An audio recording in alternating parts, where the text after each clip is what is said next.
Hi hello నమస్తే వాస్తవం టీవీకి స్వాగతం. నేను మీ దండుగుల శ్రీనివాస్. ఈరోజు ప్రధానమైన వార్తగా పత్రికల్లో వచ్చింది విజయోత్సవాలకు సంబంధించిన కాంగ్రెస్ పార్టీ ఏడాది పూర్తయిన సందర్భంగా వరంగల్లో ఈరోజు మధ్యాహ్నం 2:30కు మీటింగ్ పెట్టిరు. పెద్ద భారీ బహిరంగ సభ ఏర్పాట్లు, దానికి సంబంధించిన పెద్ద పత్రికా ప్రకటన, ఒక సాక్షి మినహాయించి ప్రధాన పత్రికల్లో మిగతా ఛానళ్లలో యాడ్స్ వస్తున్నాయి. లక్షలు గుమ్మరించి చేస్తున్నారు.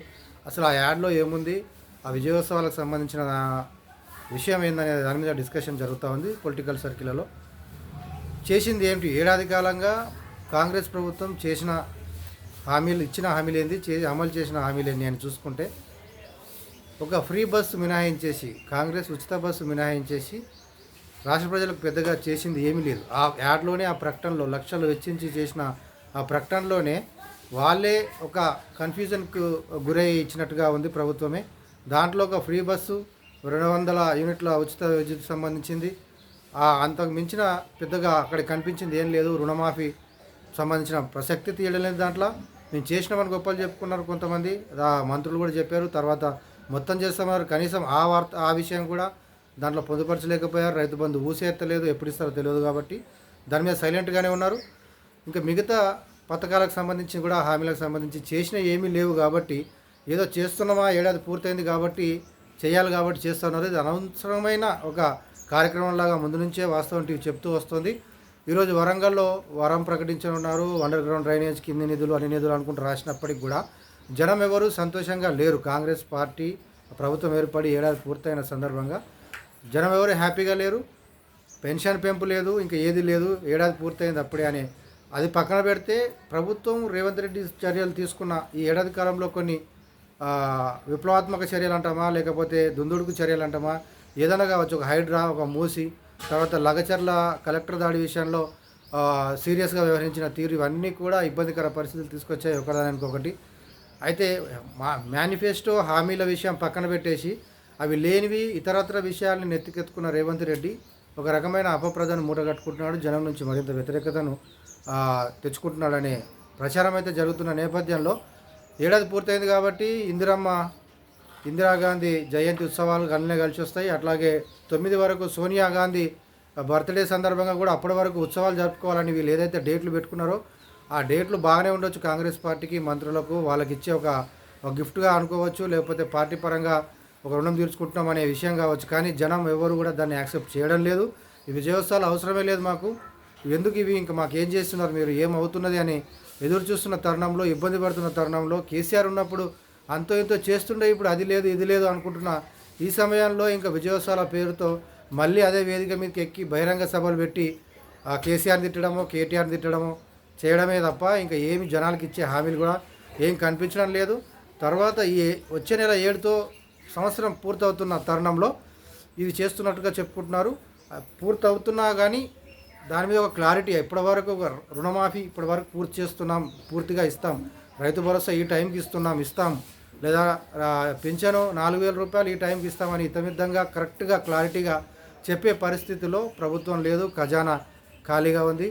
రాజకీయాలు చేస్తూ వస్తున్నారు తప్పితే చేసేదేం లేదు. పక్కన మహారాష్ట్రకు పోయి ప్రచారం చేస్తున్నా అక్కడ అనవసరమైన అబద్ధాలు చెప్పి వచ్చింది కాంగ్రెస్ పార్టీ లీడర్లు, సీఎంతో సహా. మేము ఇన్ని చేశాం, రమ్మనండి మోడీని, మేము వివరిస్తాము, ఇన్ని పథకాలు అమలు చేశామని చెప్తూ అక్కడ చెప్తే వాళ్ళు నమ్మే పరిస్థితిలో ఉన్నారో తెలియదు. కానీ ఇక్కడ జనం మాత్రం నవ్వుకుంటున్నారు. ఏం చేశారు కాంగ్రెస్ పార్టీ, ఏం చేసింది, హామీలు ఏం అమలు చేసింది, ఏం చేస్తున్నారు అని.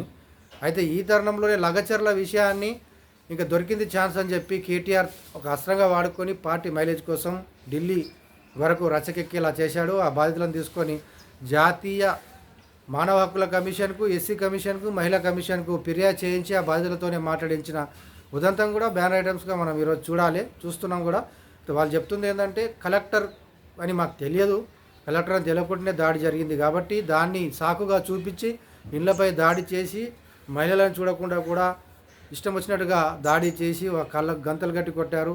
మా భర్తను లాక్కుపోయి దాడి చేసి కొట్టి పోలీస్ స్టేషన్లలో పెట్టి కేసులు పెట్టి జైలు పంపించారు అని మహిళలు అక్కడ కమిషన్ ముందు, ఎస్సీ కమిషన్ చైర్మన్ ముందు తమ గోడు వెళ్ళబోసుకుంటున్న ఫోటోలతో సహా ప్రచురించిన ఆ విషయాన్ని కూడా మనం చూసినాం. అయితే ఇక్కడ కలెక్టర్ అని తెలియక కొట్టాము అనేది ఒక క్లారిటీ అయితే మిస్ అయిపోయింది.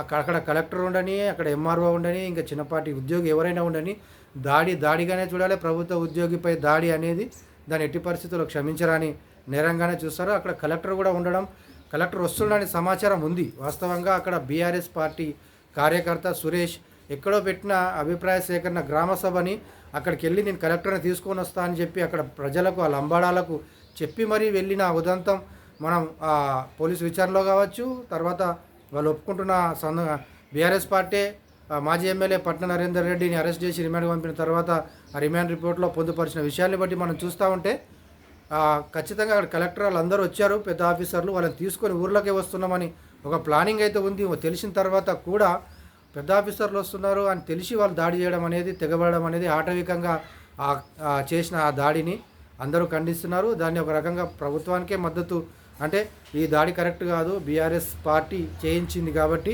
ఎట్టి పరిస్థితుల్లో దీన్ని క్షమించరాని నేరం కింద చూడాలని మేజర్ సెక్షన్ కూడా ఆఫీసర్ల వైపే ఉన్న ఈ తరుణంలో లగచర్ల బాధితులను తీసుకుపోయి ఢిల్లీ తీసుకుపోయి కలెక్టర్ కాదనుకున్నాము, కలెక్టర్ తెల్లక దాడి చేసినామనంటే దాన్ని ఒప్పుకునే పరిస్థితుల్లో లేదు. కాబట్టి ఇది ఇష్యూని అస్త్రంగా తీసుకుంటున్న బీఆర్ఎస్ పార్టీకి, కేటీఆర్కు, దీన్ని ఇంకా పెద్దగా చేసి రాజకీయం చేయాలనుకుంటున్న కేటీఆర్కు ఇదంతా కూడా ఒక రాజకీయ కోణంలోనే దీన్ని చూస్తూ ఉన్నారు. ఫార్మా కంపెనీలో మాకు అవసరం లేదని చెప్పడం ఒక ఎత్తు, అది కరెక్టే, మా భూములు లాక్కోవద్దని చెప్పించడం ఒక ఎత్తు, కానీ కలెక్టర్ అనుకోలేదు దాడి చేశాము అనేది మాత్రం అది ఎట్టి పరిస్థితుల్లో తప్పు ప్రచారం చేసినట్టుగా అవుతుంది. దీని మీద ఎవరు ఒప్పుకోని పరిస్థితి, బీఆర్ఎస్ చేపిస్తున్న ఒక అబద్ధ ప్రచారంగానే మనం చూడాల్సి వస్తుంది.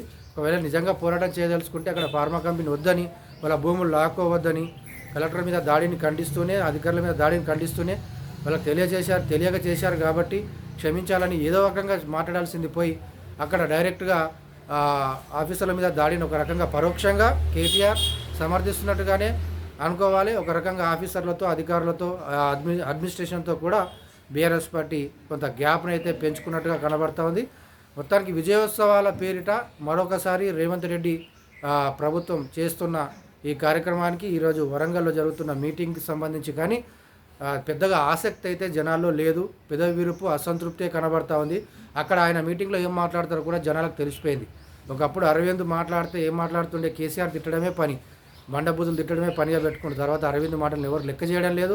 అరవింద్ కూడా పద్ధతి మార్చుకున్నాడు. ఇక జనాల్లో తన ట్రెండ్ పోయింది. ఇక ఇట్లాంటి వాతావరణం ఎన్నో రోజులు చెప్పుకుంటూ పోలేమనే విషయం అరవింద్ కూడా తెలిసినట్టుంది. ఇప్పుడు అట్లాంటి మాటలు మాట్లాడడం లేదు. సేమ్ రేవంత్ రెడ్డి అప్పుడు పీసీసీ చీఫ్గా ఉన్నప్పుడు, ప్రతిపక్ష హోదాలో ఉన్నప్పుడు ఎట్లా మాట్లాడారో సీఎం అయిన తర్వాత కూడా అదే దాడి కొనసాగుతుంది, మండల దాడి. అది విని ప్రజలు బోరు ఫీల్ అవుతున్నారు. ఎప్పుడు కేటీఆర్ని, కేసీఆర్ని తిట్టుకుంటూ ఉండడమేనా? ఏడాది అవుతుంది కదా, మాకేం చేసావో చెప్పు అంటే వాళ్ళని తిడితే మాకేం లాభం? వాళ్ళని పనిష్మెంట్ ఇచ్చాము, ఒకరిని ఫామ్ హౌస్లో బండబెట్టాము, ఒకరేమో తిరుగుతూ ఉన్నారు. సరే అలా వదిలిపెట్టేయండి, మాకేం చేస్తున్నారని చెప్పమంటున్నారు. అది చెప్పకుండా తిట్లతోనే సరిపెట్టాడు ఏడాది పాటు. ఇంకా ఎప్పుడు చేస్తారనే క్లారిటీ మాత్రం ఇవ్వడం లేదు రేవంత్ రెడ్డి.